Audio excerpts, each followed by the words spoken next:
నిజంగా ప్రధాన పత్రికలు ప్రధాన టీవీలు చూయించకపోవడం బాధాకరం. మరి ఇప్పటికైనా దుద్దిల్ల శ్రీధర్ గారి గురించి సమాజానికి అర్థం కావాలి. సమాజాన్ని తీర్చిదిద్దడంలో 4 స్తంభాలలో ఒక స్తంభంగా ఉన్నటువంటి మీడియా అర్థం చేసుకోవాలి. దుద్దిల్ల శ్రీధర్ గారి గురించి కొంతమంది చాలా కీర్తిస్తూ ఉంటారు. ఆయన రాత్రి 12 దాకా 1 దాకా ఆఫీస్ తెరిచి ఉంటుంది, పనిచేస్తుంది. అంటే ఏ ఆఫీస్ కూడా రాత్రి 9 తర్వాత తెరిచి ఉండదు. దుద్దిల్ల శ్రీధర్ గారి ఆఫీసే తెరిచి ఉంటా ఉన్నది. ఎందుకంటే కారణం, ఆ ఆఫీసులో రాత్రి ఈ దందాలకు అడ్డగా మారిపోయింది అనేది ఇవాళ బయటకు వచ్చింది. ఇప్పటికైనా ఈ సమాజం అర్థం చేసుకోవాలి. 4 ఆఫీసులు బయటపెట్టి ఆ ఆఫీసుల వసూళ్లను ఈ సెక్రటరేట్ వేదికగా ముందుకు తీసుకెళ్తున్నటువంటి తరుణం ఇప్పటికైనా గమనించాలని ఈ సమాజాన్ని కోరుతూ, కళ్యాణ్ రాజు గారి ఎపిసోడు 12వ తారీఖు 9 నెలల్లో బయటికి వస్తే ఆయన దరఖాస్తు మీద 8వ తారీఖు 10వ నెలలో కేసు అయినాక అది కేసు చేసి కళ్యాణ్ రాజు గారి కేసును సిసిఎస్కు బదలాయించిన తర్వాత రఘురామ్ గారి స్టేట్మెంట్ వస్తుంది. రఘురామ్ గారు దుద్దిల్ల శ్రీధర్ గారి సామాజిక వర్గం, మొత్తం వాళ్ళ సామాజిక వర్గం ఏ విధంగా కుంభకోణాలు చేస్తూ ఉన్నారో మేము అందుకే దుద్దిల్ల శ్రీధర్ గారి గురించి పదే చెప్తా ఉన్నాను. ఆయన ఎర్రగా స్మార్ట్గా కనబడ్డంత మాత్రాన గొప్పవాడిగా మీరు చూయించకండి, ఐస్ గడ్డతో చంపేస్తాడని పదే చెప్పడం జరుగుతూ ఉన్నది. ఇవాళ ఇక్కడ కనబడతా ఉన్నది. ఈ కేసు సిసిఎస్కు బదలాయించిన తర్వాత మంత్రి గారు మరి చెప్పినరా, ఏదో ఒకటి చెప్పవే విషయం అన్నడా? ఆయన ఏం చెప్తున్నాడు? అది పాత విషయమే, అది కొత్త ఏం కాదు.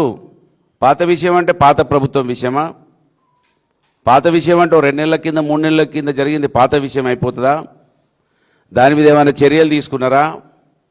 మంత్రి గారు ఓఎస్డి గారు ఏమైనా చర్యలు తీసుకున్నారా? ఇది జూన్ 3వ తారీఖు నాడే ఎఫ్ఐఆర్ అయింది అన్నాడు.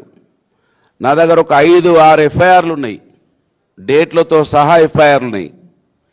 దీనిలో రఘురామ్ శర్మ గారు చెప్పినటువంటి డేట్లో ఏ ఒక్క ఎఫ్ఐఆర్ కూడా లేదు. జూన్ 3వ తారీఖు నాడు నేను దరఖాస్తు ఇచ్చిన అన్నాడు. ఆయన ఇచ్చినటువంటి దరఖాస్తు మీద ఏ ఒక్క రోజు కూడా ఎఫ్ఐఆర్ లేదు.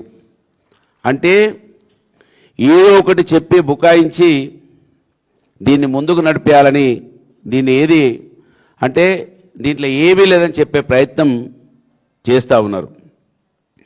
కళ్యాణ్ రాజు గారు ఇచ్చినటువంటి దరఖాస్తులోనే ఉంది. ఇది మంత్రి గారి పేసి అడ్డాగా నడుస్తున్నటువంటి కుంభకోణం అని ఆయన దరఖాస్తులో రాసిండు. ఆయన ఇచ్చినటువంటి కాంప్లైంట్లో ఉంది. ఎందుకు?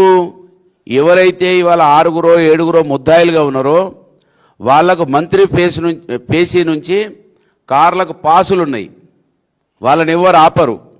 ఈ కళ్యాణ్ రాజు కూడా పాసులు ఉన్నాయి, వెహికల్ పాసులు. వీళ్ళు పోతూ ఉంటారు, వస్తూ ఉంటారు, వీళ్ళు ఎవరిని ఆపరు వీళ్ళని.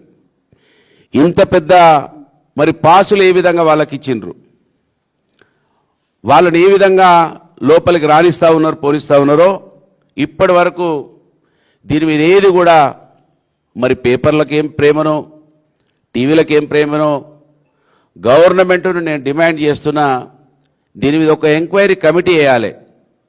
రేవంత్ రెడ్డి గారి గవర్నమెంటు దీని మీద ఎంక్వైరీ కమిటీ వేయాలి. ఎందుకంటే ఇది సెక్రటరేట్లో జరుగుతున్నటువంటి కుంభకోణం.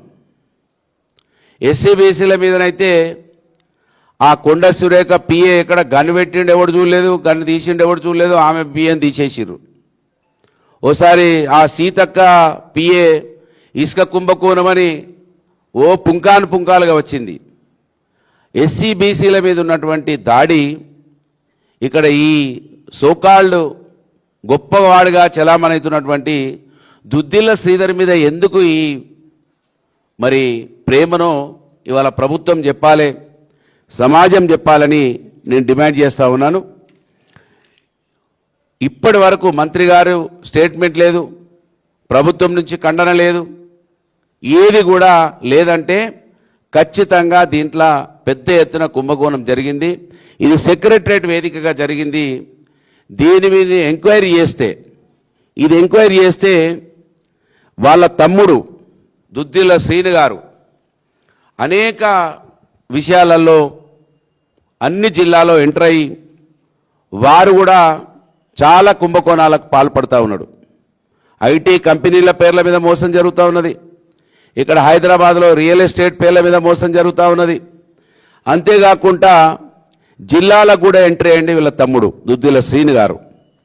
దుద్దిల్ల శ్రీను గారు ఎంటర్ అయ్యి కరీంనగర్ ఉమ్మడి జిల్లాలో, తర్వాత ఇప్పుడు పెద్దపల్లి అంతటా కూడా అక్కడ ఏది మన ఏముండేది మన అవుట్సోర్సింగ్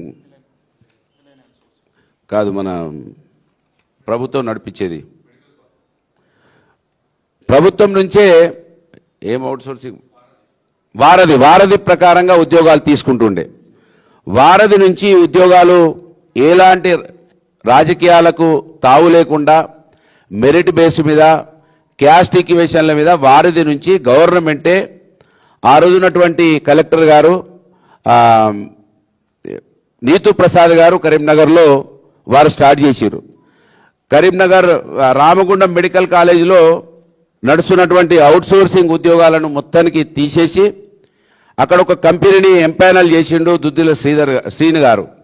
ఇది align security and man power services అని ఒక కంపెనీని తీసుకొచ్చి ఆ కంపెనీ ద్వారా దాదాపు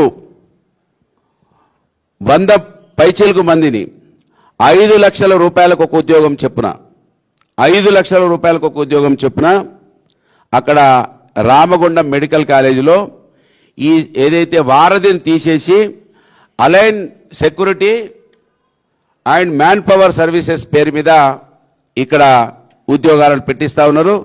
దాదాపు పెద్ద రామగుండం కాలేజీలోనే ఒక 10 కోట్ల రూపాయల ఫ్రాడింగ్ జరిగింది ఉద్యోగాల పేరు మీద. అంతేకాకుండా వీరి తమ్ముడు గారు అదొక్కటే దగ్గర కాకుండా ఎంపానల్మెంట్ ఆదిలాబాద్లో చేయించినారు, ఆసిఫాబాద్లో చేయించినారు, రాజన్న సిరిసిల్లలో చేయించినారు, జగిత్యాల్లో, కరీంనగర్లో, మంచిర్యాల, అన్ని ప్రాంతాలలో ఈ బినామీ కంపెనీ దీనికి ఏమాత్రం ఇదొక అంటే ప్రభుత్వ విధానాల ప్రకారం లేనటువంటి కంపెనీ అలైన్ కంపెనీ పేరు మీద చేయించి ఉద్యోగాల పేర్ల మీద కూడా పెద్ద ఎత్తున వారధి ఉంటే రిజర్వేషన్లు కొనసాగేది, వారధి ఉంటే మెరిట్ కొనసాగేది. ఇవాళ వీళ్ళ సామాజిక వర్గానికే ఈ ఉద్యోగాలను కూడా పెట్టించుకుంటా ఉన్నారు. ఈ ఉద్యోగాలు ఎందుకు ఇస్తున్నారంటే ఈ ఉద్యోగాలు వీళ్ళ కనబట్టాయని ఇక్కడ మంత్రిలో ఉన్నటువంటి ఒక మాజీ వార్డు మెంబర్కు తమ్ముడు అతను. ఈ మాజీ వార్డు మెంబరు వసూలు చేసి ఈ దుద్దిల్ల శ్రీధర్ గారిని ఇట్లా పెద్ద పెద్ద దండలతో సన్మానాలు చేసడం, అంతేకాకుండా ఈ దుద్దిల్ల శ్రీను గారు మంత్రి ప్రాంతానికి వస్తే ఇట్లా కాన్వాయిలు పెడతారు, కాన్వాయిలు.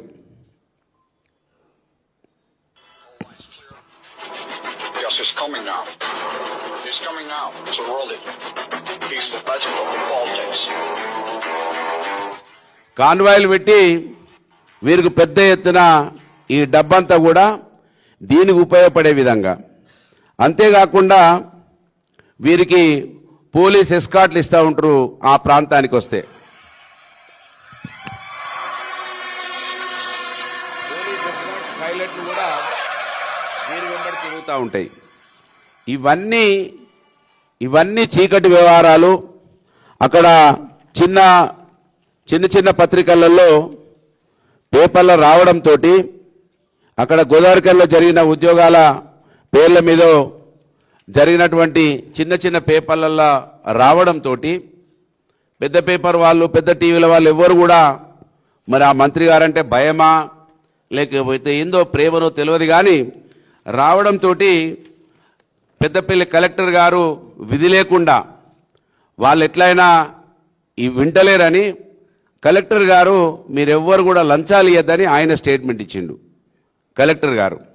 అంటే ఈ విధంగా వాళ్ళ తమ్ముడు అడ్డాగా సెక్రటరేట్ వేదికగా ఇంత పెద్ద కోట్ల రూపాయల కుంభకోణం జరిగినా కూడా మరి నిజంగా నేను చాలా రోజులు చూసినా ఏదైనా పేపర్లలో వస్తుందా ఎవరన్నా రాస్తారా అని అనేక రోజులు చూస్తే ఒక్క పేపర్లో కూడా మళ్ళీ చివరికి ఏ పేపర్ అన్న వస్తుందంటే నమస్తే తెలంగాణ పేపర్లను టీ న్యూస్ల్లో కనబడే అటువంటి పరిస్థితి రావడం నిజంగా దురదృష్టకరం. ఖచ్చితంగా పేపర్ల వాళ్ళు ఈ రాష్ట్రంలో జరుగుతున్నటువంటి అన్యాయాలను వెలికి తీయడంలో అందరిని ఒకలాగా చూడాలని నేను విజ్ఞప్తి చేస్తూ ప్రభుత్వం సెక్రటరేట్లనే జరిగినటువంటి కుంభకోణం మీద మంత్రి ఛాంబర్ వేదికగా జరుగుతున్నటువంటి ఈ కుంభకోణం మీద ఎంక్వైరీ వేయాలి, ఒక కమిటీ వేయాలి. మరి బీసీలకు ఎస్సీలకు ఒక న్యాయం, వేరే వాళ్ళకు ఒక న్యాయం అనేది ఇవాళ సమాజం మరి ఏ విధంగా అర్థం చేసుకుంటుందో రేవంత్ రెడ్డి గారి ప్రభుత్వం ఇందిరమ్మ పాలన అన్నాడు. ఇందిరమ్మ అంటే ప్రజల పాలన అన్నాడు. ప్రజల పాలనలో ఇందిరమ్మ పాలనలో బలహీన వర్గాలని దాడి చేయడమే చూస్తూ ఉన్నాం.